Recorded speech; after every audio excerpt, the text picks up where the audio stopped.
د عارف وزیر د جنازې په مراسمو کې د پښتون ژغورنې د مشر منظورپشتین وینا.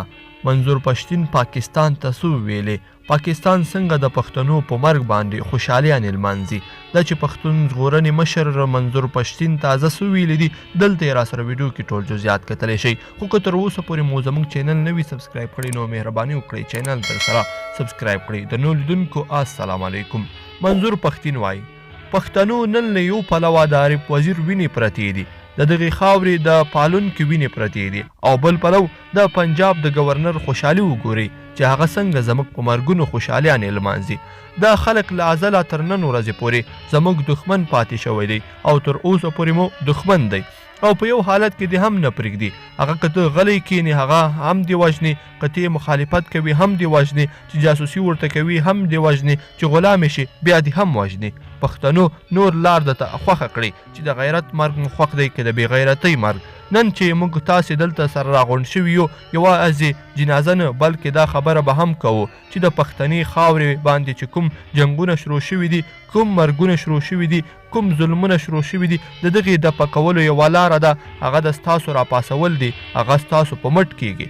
تاسو ته د خپلې خاورې مینه پیژندل دي، تاسو ته ستاسو خپل ځانونه در پیژندل دي، تاسو ته د خپلې خاورې عزت او تقدس پیژندل دي. نن په تاسو باندې یو غږ کوم، په ټول پښتون قوم یې کوم چې ای پښتون قامه، دا که د عارف وزیر وینه توی شوې ده، که د خړ کمر وینې توی شوې ده، که د ارمان لوڼي وینه توی شوې ده، که په 3 جون 2018 په واڼه کې وینې توی شوې دي، دا وینې د څه لپاره توی شوې دي؟ د دغو ظالمانو دغه جابرانو د صوت خویندو میندو ته ښکنځلې کولې، د دغو د باجوړ خویندو میندو ته ښکنځلې کولې، دغو د پیکور خویندو میندو ته ښکنځلې کولې، د وزیرستان داسې چې تر کوټې پورې چې څومره هم پښتانه پراته دي په چیک پوسټونو یې د دوی خویندو میندو ته ښکنځلې کولې او زورول به یې. د عارف په شان د دغو خلکو هم خپلې خویندې مندې شمیرل کړې او د هغو په ننګ راوتل. ای پښتون قومه، ستا څخه پوښتنه کوم، تا ته مخامخ یم، کوم چا چې په تا باندې نن کړی دی هغه سره ته څو سلنه ولاړې،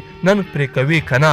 نن یې بیا وایم چې دا ظالم دا جابر ریاست به په موږ قاتل جوړ شي چې خو فاتح هېڅکله نشي جوړېدی.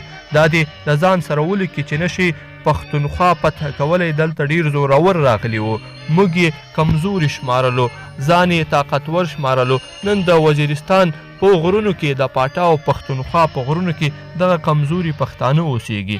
هغه چې ځان ته یې زورور ویل هغه نن نشته. داسې به ستا هم نه وي، نوم او نښان به دې نه وي او دا پښتانه به په خپله خاوره میشت او شته وي. موږ په خپل ټول پښتون قوم ته دا خبره کوو، عارف وزیر جنازه به په واڼه کې کیږي، موږ به بیا خپل قوم ته یو وروستي اخري فاینل خبره کوو. یوه خبره به ورته ږدو، یو فیصله کول دي، ټینګ عزم کول دي، یوه وعده کول دي.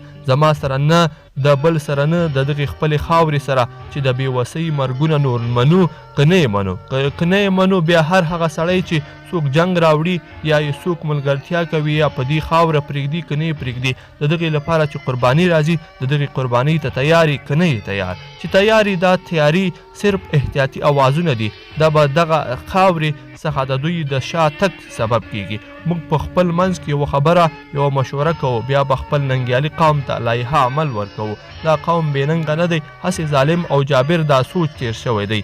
ISI او فوج به په دغې خاورې چې څومره هم د ظلم او جبر شکلونه دي موږ یې پیژنو. دا ټول ستا کالونه دي، دا ټول ستا خلک دي، دا ټول ستا جوړ کړي دي، دا ټول تربیت تا ورکړی دی، د دغو شرنګونو تا کړي دي، هر څه تا کړي دي او ته یې کوي. درنو لیدونکو په دې هیله چې د مشر منظورپشتین دغه مکمل خبرې به مو راسره تر پایه پورې کتلې وي. که مو ویډیو خوښه شوې ویډیو لایک کړئ او چینل در سره ضرور سبسکرایب کړئ.